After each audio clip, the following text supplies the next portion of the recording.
I have this class came out of actually brothers class Wednesday, where we did the readings after we had some dinner, and it was, what was it, John 9, Jim? Is that what it is? Yeah, John chapter 9, and one of the things, and we may get into this today, the major topic, really, the whole chapter is about the blind man, and he has no name, but he showed tremendous faith, and he even spoke out against the leaders of that time, the scribes and Pharisees, like went after them about their hypocrisy. But we don't know his name. But he showed this tremendous love of God.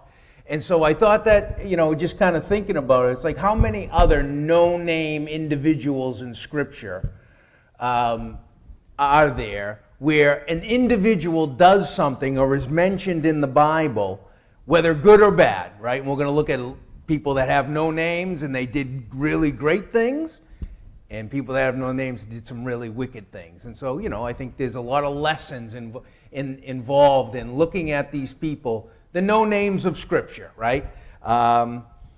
Who were these people? Why are they in Scripture? Why are their actions in Scripture, but not their names?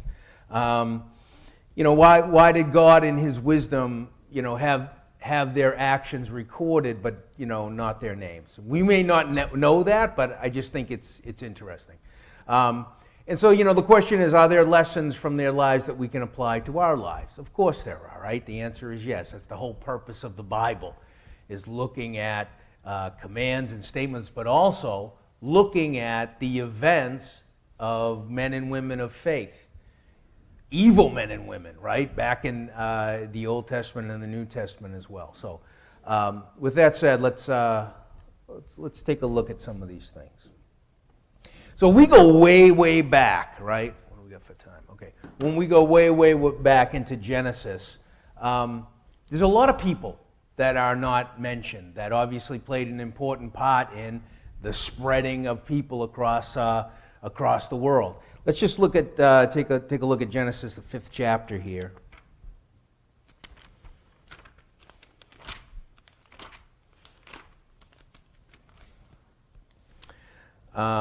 Like for instance, verse 4 of the 5th chapter of Genesis, in the days of Adam after he begot Seth were 800 years, and he begat sons and daughters. So some people are mentioned, like Seth, of course. Cain and Abel are mentioned. Enoch is mentioned as well. And there's, Canaan are mentioned. But I always found it interesting, begat sons and daughters, right? They're unnamed people that were born. Other children that were born to Adam and Eve. Other people through the generations that, lived and died. Who are these people, right? From a historical point of view, there's always, in the back of my mind, you want to know more. Like, we always want to know more. We always want more information and, knowledge. And that's really was the thing, for Adam and Eve. They wanted, they wanted to have that knowledge of good and evil. It's always been this kind of, this struggle to gain more knowledge. Human beings, just the way that we are constituted, we can never just accept reality as it is. We're always looking for something else. And this is where invention comes in. This is where we do experiments and we figure things out.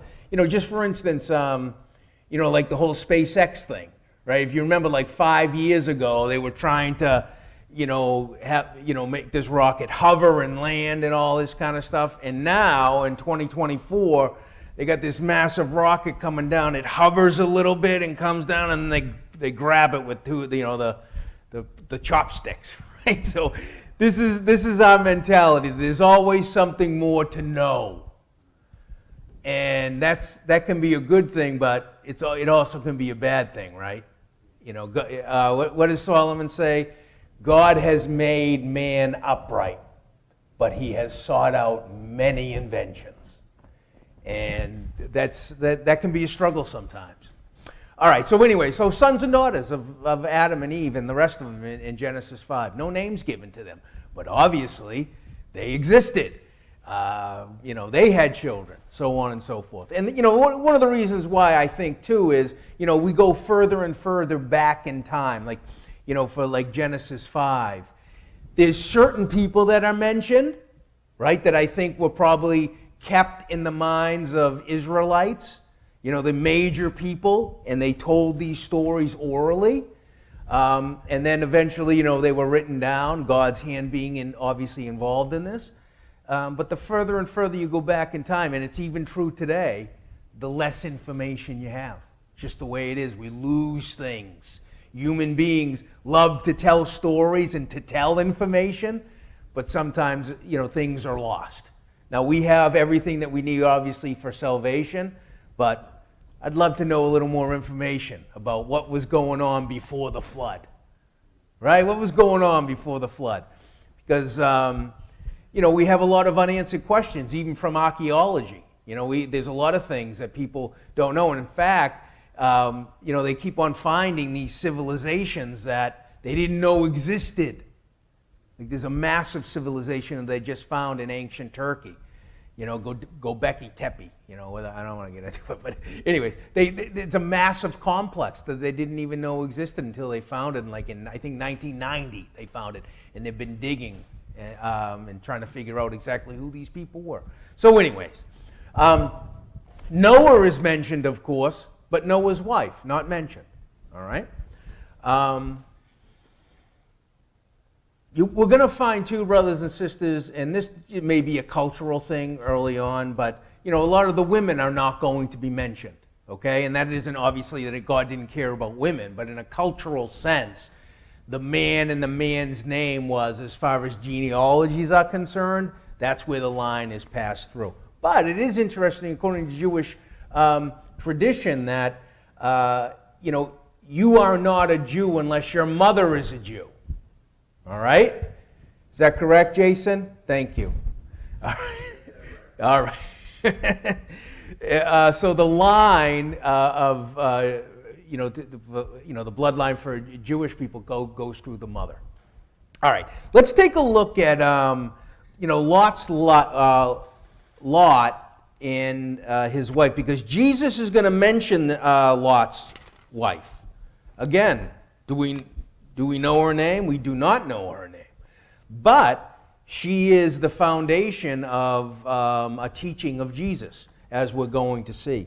So Genesis 19, I think, we know the story, but it's good to kind of recollect things. Abraham and Lot were nephew and uncle. And they were having trouble because they were so wealthy and so prosperous because of God's grace and goodness, that there was strife, fighting between the shepherds of Lot and the shepherds of Abraham for pasture and for watering, for wells and that type of thing. And so Abraham's like, look, I don't want fighting. This is craziness. You pick the land where you wanted to go. And Scripture tells us that Lot looked, right? He saw it was well watered, the plains where Sodom and Gomorrah was. So he turned his attention to there, and that's where he went. Abraham went in the other direction. And so Lot slowly gets sucked into the Sodom and Gomorrah, because it says that he pitched his tent toward Sodom, and then he was sitting in the gate of Sodom. So he had a position of authority within the city of Sodom, and it was a slow process. And so here he is, him and his family, in a wicked and detestable city. And we know from 2 Peter, the second chapter, that it grieved him, right? It upset him every single day to see everything that was going on. And we wonder, brothers and sisters, what was going through, Lot's mind, with his children, his daughters, that type of thing. What type of environment? It wasn't a great environment at all to kind of, raise a family in the gospel, raise a family in the truth. It wasn't great. And we find out that, unfortunately, the thinking of Sodom infected his family. And so these individuals are not mentioned. We don't know the names of Lot's wife. But Jesus, what does Jesus say in Luke 17:28? Let's look at the context of that, because it's important. In Luke 17,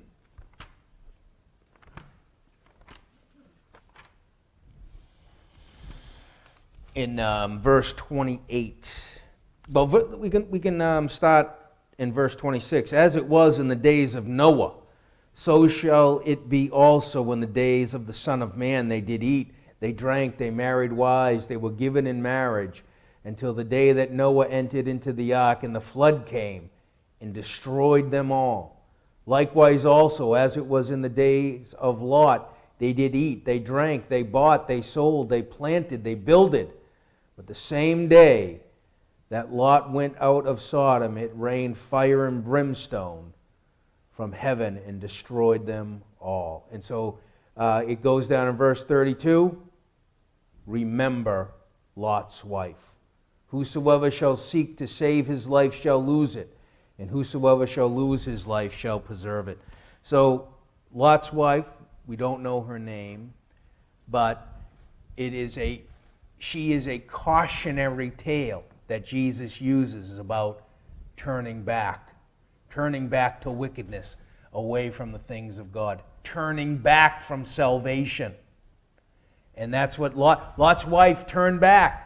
She couldn't leave those things for whatever reason. Her whole life was there. She had friends. Her family was there, right? A lot of her family was still there, and they fled, but in her heart was still in Sodom. And so I think that's an important lesson, right? Where's our heart? Where's our heart every single day? Are we turning back to the things of the world, to the corruption that we see in the world, godlessness in the world? God has no place in a lot of people's minds in society, and we can see it. There is not a foundation of God. God is not the foundation of people, unfortunately, particularly in this area. I was just looking at some stats, and it's like 50 to 60% of people, about 40% of people in New England are not sure whether God exists or not. Okay, like that is a baseline. That's not a great baseline. Okay, in other parts of the country, obviously, it's a lot more, but this is the area that we live in. Okay, we're not a very religious people in New England. We used to be, but we're becoming much, much more secular, and that brings along with it a host of issues that we have to just be mindful of. They're not guided by God. People of Sodom and Gomorrah were not guided by Yahweh. They weren't. By their own lust, their own deviance drove them, in their lack of love for the less fortunate. Because if we look at Ezekiel, along with the sexual immorality, there was also an oppression of the poor and needy. Because Ezekiel said, neither did you give bread to the poor and needy. In other words, you didn't care about the less fortunate. You were concerned about yourself, your own lusts and desires. And that's why Sodom and Gomorrah were destroyed.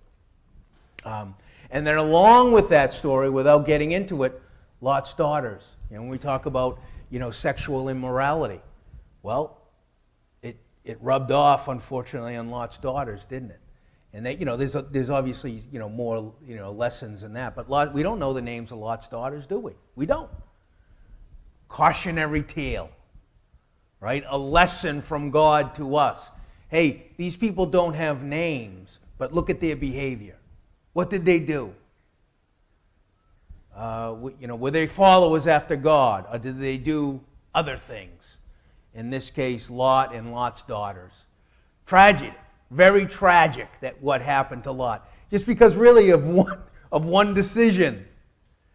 A well-watered area. He was just looking at the surface. And on the surface, he was 1,000% correct. I'm going to do very well in this area. And he did do very well. But at the cost of his family. His family was destroyed, right? So that, that's an example, right? That's an example of what I'm talking about is we don't have the names of these individuals, but we have their actions. We have their thought process. And here's the thing, in this case, we have the outcome. Outcome is not good. Okay? We can definitely apply the events of Lot and Sodom and Gomorrah and Lot's wife and Lot's daughters absolutely to our lives. Jesus talks about, the end, It would be in the days of Noah. People went on with their lives as if nothing was happening. With Lot, people went on with their lives as if everything was going to continue on as it was until the rains came and until the fire and brimstone came and destroyed Sodom. So, questions, comments before we go on? Yes, Bob. Hold on, we got a mic for you. We got a microphone. Yeah. This is big time around here, Bob. All right.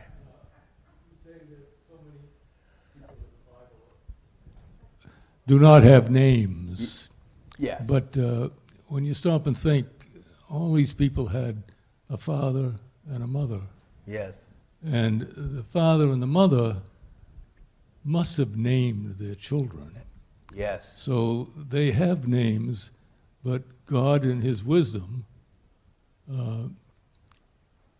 hid the name, prevented you and me from knowing these individuals. Right. No, I absolutely agree with that, Bob. And we don't have the names, but they did have a name, as you said, right? Yeah. And names were very important in the Bible. They had specific meaning a lot of times. So I guess that's what kind of got me thinking. Names are so important. Even the name of the Lord, Yahweh, is very important. It represents something more. So why are these people nameless in Scripture? I don't know, but I just find it interesting. But they absolutely had names, yes. Oh, we got text coming in. Hold on. Oh. Got it. All right. Let's switch gears for a little bit here. We don't have to turn to it in Genesis 39. What do we got for time? Beep bop, beep bop. All right. Potiphar's wife. We don't know what her name was. Another cautionary tale. Another lesson in Scripture for all of us.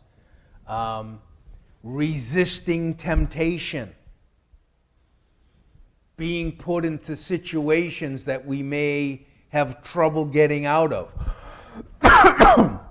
Thankfully, Joseph did get out of it, but Potiphar's wife is going to change the whole trajectory of Joseph's life, right? It's almost, he was, his whole life he's taken and he's sold by his own brothers, despite the fact that he was wailing and weeping, "Don't do this to me." Sent them down anyways. As luck would have it, and as the hand of God would have it, he's got a pretty good gig in Potiphar's house. He's running the show. He's the head servant. It's almost like, hey, this is the perfect job. This is a perfect situation. Doing very well. But, things can change in a moment. And this is what happens. Because of his position, he's gonna, the eye of Potiphar's wife is gonna be upon him. And he did the right thing, but he was punished for it. He ran away from that situation, but he was still punished for it. And so, oftentimes that can be a tough thing, right? In your mind, we've done everything, what you're supposed to do, but the outcome doesn't match what you wanted it to be. God has other plans for us. Joseph had to suffer. He had to go through that struggle, being in jail for, a couple years as an innocent man. As an innocent man. Falsely accused by this woman. Unnamed. Cautionary tale, right? And also just perseverance through struggle. Perseverance through life's challenges. Remaining faithful to God. Not despairing. Joseph never despaired. Even though he had every right to. He always hoped in God. His salvation, his rock, his fortress. And eventually, he's brought out of prison and brought to Pharaoh. He is redeemed by God himself and brought up to Pharaoh and being second in command. So, again, this whole thing happened with Potiphar's wife. Don't know who she is. But she's part of the story, isn't she? About redemption. And also, She's part of the story of God saving his people by bringing them down into Egypt from the famine. So I just find a lot of that stuff really, really interesting. And then along those lines, even Pharaoh, right? The Pharaoh in the Exodus, we're not told who he is. Now, historians have tried to put together, who this was, and most historians say tentatively that it was probably Ramses II, but we're not told. Like, for instance, Pharaoh Necho, we're told about Pharaoh Necho, right? He's the one that killed Josiah. Okay, he has a name. Pharaoh Shishak, he came up against Rehoboam, remember? So they have names, but not a name for the Pharaoh of the Exodus, number one, but also Pharaoh's daughter. We don't know who Pharaoh's daughter is. Okay, she's not given a name. But here's something interesting. Let's look at this. So in Exodus 2, Pharaoh's daughter draws Moses out of one of the tributaries or one of the canals of the Nile. Draws him out. He is adopted into the royal household, which is incredible. Wow. But let's take a look at this. In 1 Chronicles, the 4th chapter. Now, the fourth chapter here of 1 Chronicles, we have a lot of genealogies. Again, there's a lot of history in genealogies that sometimes we can overlook. But anyways, this is interesting. 4th chapter of 1 Chronicles. We're talking about the sons of Judah now. And in the 18th chapter, 18th verse, 4, is this it right here? Yeah. In the 18th verse of the 4th chapter of 1 Chronicles, his wife, I'm not going to read all these names, but go on, okay? And these are the sons of Bithiah, the daughter of Pharaoh, which Mered took. Bithiah, the daughter of Pharaoh. Now, is this daughter here, is it referring back to the daughter of Pharaoh here of Exodus? I don't know. But it seems to indicate that the daughter of Pharaoh, Bithiah, has children with Israelites.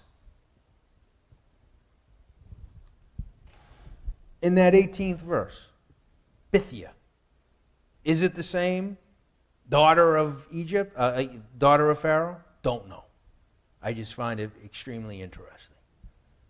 Right? And, is Pharaoh's daughter mentioned here in 1 Chronicles part of the story of Moses? And how does that all fit in? How does that fit in with, we're talking about, the Caleb and Judah. These are the descendants of these individuals. And it looks like they married into the royal household of Pharaoh or something. Whatever that process was, I don't know. But she's mentioned, Bithiah, daughter of Pharaoh. Same Pharaoh, same daughter, Pharaoh's daughter of Moses, don't know. Very interesting stuff, though. All right. Time is on. Brady, how we doing, buddy? All right. Okay. Few other people. Jephthah's daughter. Don't know her name. Incredible amount of faith. Right? She gave up her life and gave up, having children and a family and all that because of the oath that Jephthah took. This is kind of like one of these deals where what happened to Jephthah's daughter, was she burnt literally as a sacrifice? I don't believe so. That was abhorrent to God. It would be abhorrent to ancient Israel as well. I believe she became one of the tabernacle women who helped with the tabernacle, some of the female attendants that were part of it. If you remember with Eli and his sons, what were they doing? Sexual immorality with the female workers of the tabernacle. And so some have suggested that Jephthah's daughter would have consecrated herself to service to God at the tabernacle in some capacity. And there is a connection as well around this time where Samuel is going to be born. And some have suggested that Jephthah's daughter, unnamed, was one of the women that would have raised Samuel in this area. So something to think about. A woman of great faith who put her own life's ambition on the back burner because of her faith in God. Don't know her name. Tremendous woman of faith, though. The witch at Endor. You don't know her name, but obviously plays an important part with Saul and Samuel towards the end, obviously, of Saul's life. God was not answering Saul through the traditional means, right, through prayer, visions, the Urim and the Thummim, that type of thing. Had withdrawn himself from Saul because he refused to listen. Saul was always doing something extra, right? Or he wasn't doing enough. I feel for Saul, I really do. But anyways, and so he's like, I got to find out what's going on. This is important. Remember the massive army of Philistines are coming. And, he goes to the witch of Endor, and he's scared out of his mind, right? Because Samuel does, a vision of Samuel appears, and everyone's freaked out. And unfortunately, him and his sons die on Mount Gilboa during this time. And a connection, the Philistines are really just kind of driving, trying to split Israel into two. That's why the battle happened up in Gilboa, which is up in the north. They were trying to kind of split Israel into two and make it just kind of wither it away. But anyways, here's something interesting in 1 Kings the 13th chapter. The whole chapter is about two unnamed guys, the man of God and the prophet. Don't know their names. Let's take a look at it. 1 Kings 13. This is in the time of Rehoboam and Jeroboam.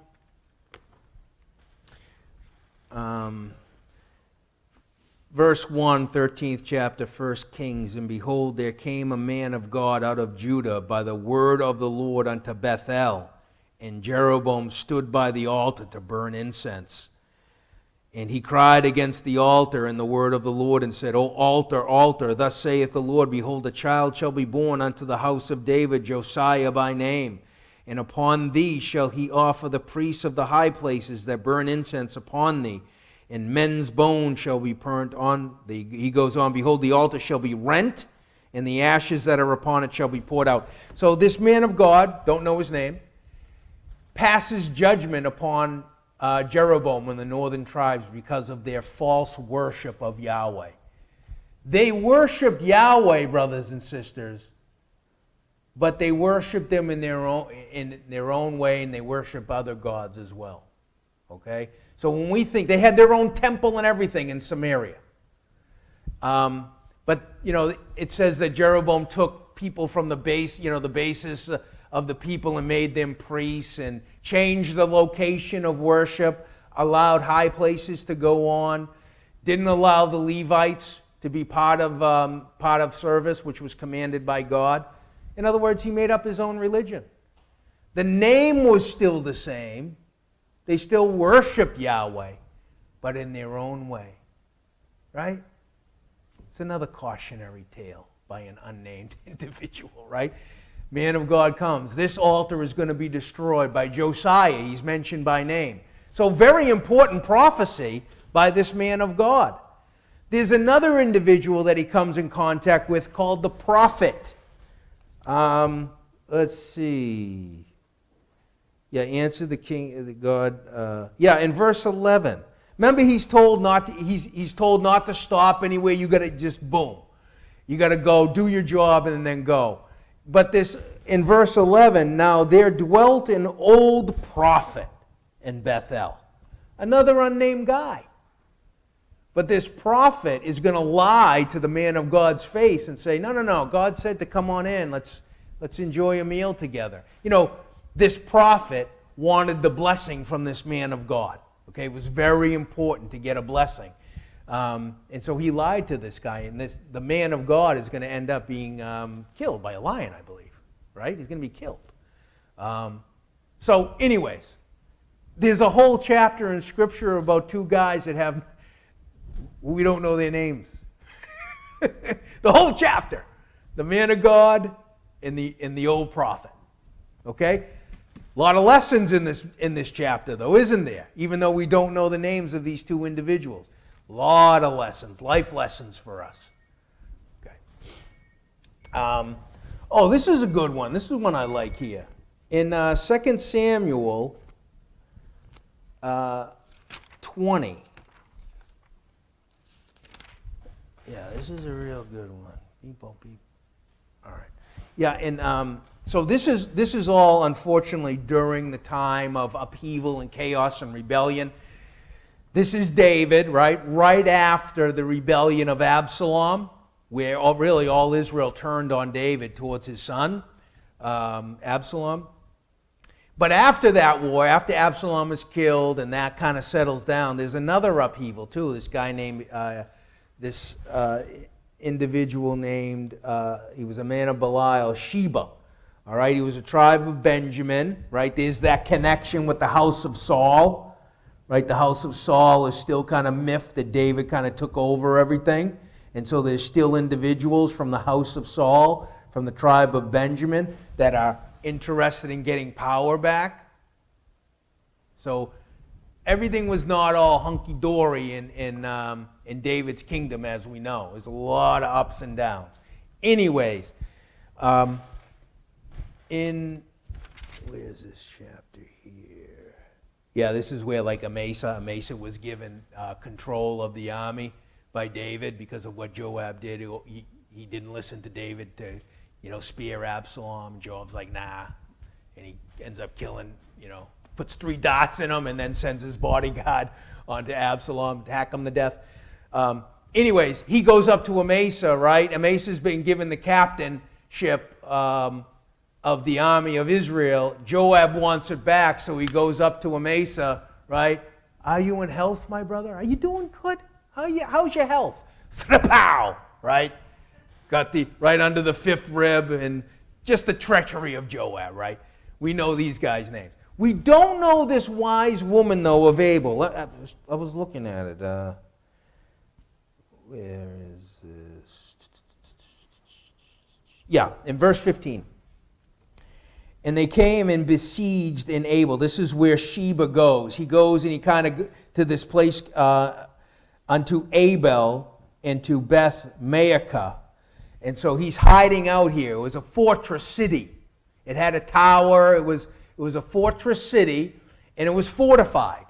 And so in order to get Sheba out of there, they were going to have to go through this very long siege. Okay, it was going to take time. People were going to starve to death. People were going to get killed. All right, and so one woman, again, we don't know her name, gave wise advice to Joab. Okay? Verse 16. Yeah, it's in verse 15, and they cast up a bank against the city, and it stood in the trench, and all the people that were with Joab battered the wall to throw it down. All right, it's getting real. They dug trenches, fortifications. They're slamming, they're trying to slam the walls down with battering rams. It's not good. Verse 16, then cried a wise woman out of the city. And pretty much without getting into it, she says, are you going to destroy, to Joab, are you going to destroy everybody in this city? You going to wipe everybody out? And Joab's like, no, I don't want to do that. I don't want to swallow up everybody. I don't want to destroy everyone. Abel was it was a respected city as well. Okay? It was a city that was respected within the community of Israelites. I'm not 100% sure on why that is, but it was an important city. And so what she said in verse 18, they were wont to speak in old times, saying, they shall surely ask counsel at Abel. And so they ended the matter. In other words, Abel was a place where they would go to to mediate big problems. Okay, it was kind of like I don't know, like a sacred city or a city where people would come that everyone knew were going to try to mediate problems before it turned violent. Okay, and Abel was one of those cities. And so, yeah, in verse 19, I am one of them that are peaceable and faithful in Israel. Thou seekest to destroy a city and a mother in Israel. Why wilt thou swallow up the inheritance of the Lord? So she's speaking really for all the innocent people in the city. I'm faithful. I haven't turned on David. All of these people are faithful. We're peaceable people. Why do you want to destroy us? Just to get to this one guy. And Joab agrees because I don't want to do that at all. And so the woman says, hey, I'll take care of it. And then the next day, Sheba's head gets tossed over the wall. So, again, great little story here. Not mention what her name was, a wise woman. If I was in Scripture as a wise man, I'd take it, right? But I still want to know, like, what's this woman's name? What's her backstory? She's a wise woman. That's what God calls her. And she gave wise advice to Joab.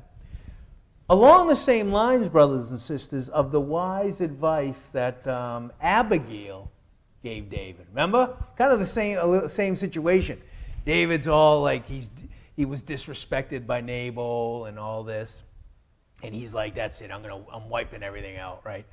And Abigail's like, whoa, hey, take it easy. We know Abigail's name, but very similar. This wise woman gave a lot of very similar advice, right? Let's calm things down. Let's think about this. There's got to be a better solution. And I think we have to be ready to listen to good advice. This was good advice. And Joab took that advice. And so for all of Joab's faults, and there were a lot, he usually made the right decision when it came to battle. Okay? And this was the right decision. He knew this was going to be a long, drawn-out affair. A lot of people were going to get killed. It was going to be brutal. And he made the right decision, and he says, I just want the guy. I just want Sheba. That's all I want. And that's what happened. Thanks to the wise woman of Abel.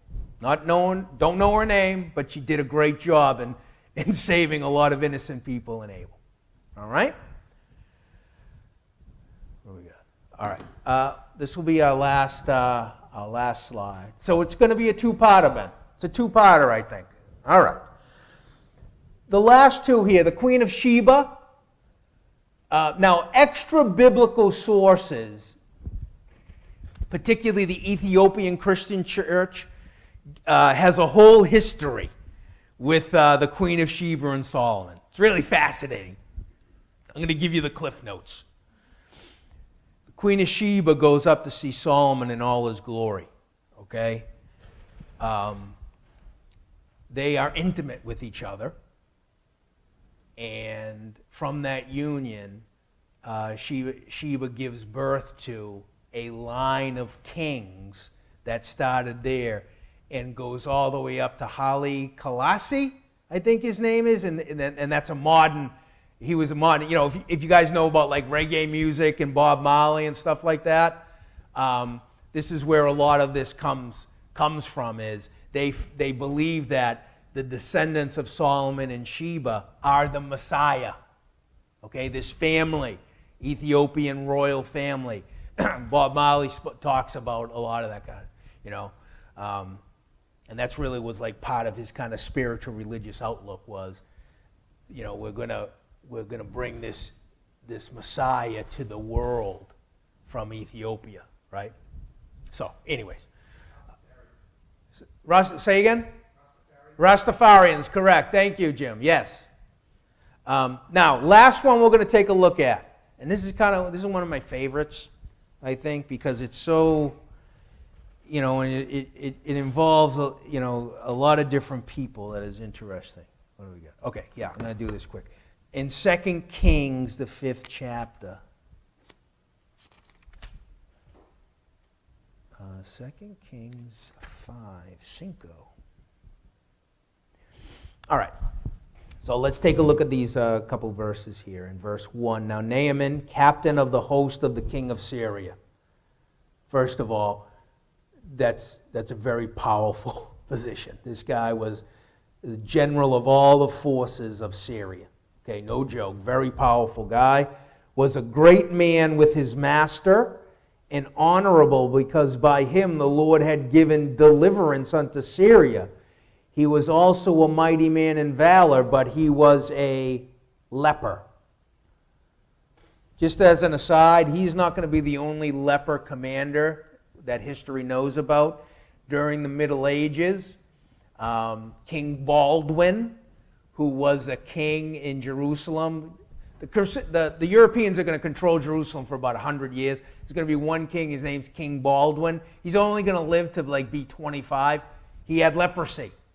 Have you ever seen the movie Kingdom of Heaven?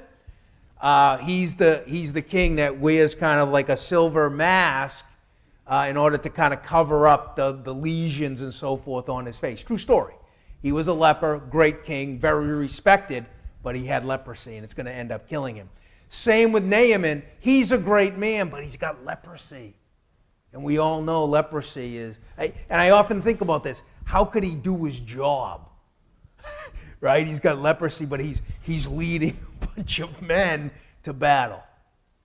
Maybe it was just, maybe he had just gotten it, or it wasn't like advanced leprosy. You're not doing anything. You're in constant pain. It's awful. Awful. Anyways, verse 2. I'll take a look at this. And the Syrians, okay, Naaman's soldiers, and the Syrians had gone out by companies, raiding parties, and had brought away captive out of the land of Israel a little maid. And she waited on Naaman's wife. A little maid from Israel. Don't know her name. And not only do we not know her name, she was forcibly taken from her family and her country and her people to serve Syrians, to serve Naaman's wife as a female slave. She was a female slave. Okay? Now listen, there were different types of slave categories, all right? This was a very nice job. Okay? You're in a very wealthy home, waiting on the mistress of the house. There were a lot worse slave jobs. But just think about that mentality. What type of mindset would we have where your enemy, the head enemy of your people, has leprosy? The enemy that took you from your own family to live up in Syria. What would your mindset be? Well, let's see what this little maid does. Oh, here's my opportunity. I'm going to stick it to this guy. He's got it coming. All right. Here's this, verse 3. And she said unto her mistress, Would God, my Lord, were with the prophet that is in Samaria, for he would recover him of his leprosy. Wow. She's actually concerned about Naaman and about the leprosy that I think just manifested itself. I think the leprosy really just manifested itself. And so they're trying to figure out, well, how are we gonna deal with this situation? And so this little girl, no name, has the faith and the wherewithal to say, hey, there's a guy in Samaria, a prophet of God. He would absolutely heal you of your leprosy. Little girl that was taken away to her enemy, but still has this faith in God, that God can help my enemy, this Syrian. We don't know her name, but it is because of her faith and really her love and care for our fellow human being, even though they had caused such upset in her life, still has the wherewithal and the faith to say, go see the prophet in Samaria. And because of that, Naaman is going to be healed. He's he's going to be healed of his leprosy. And I think that's a great example of an unnamed individual making the right decision, showing love, having faith in God despite their circumstances. And so, like, these types of things just kind of make me think, and and I love stories like this because, we're not given all the information, but we're given enough information to have it work on ourselves, to have it work on our hearts, so we can apply these lessons, good and bad, to our lives if we're ever in these types of situations. So we'll stop there. Next week, Lord willing, we'll look at some of the unnamed people in the New Testament. Pretty good.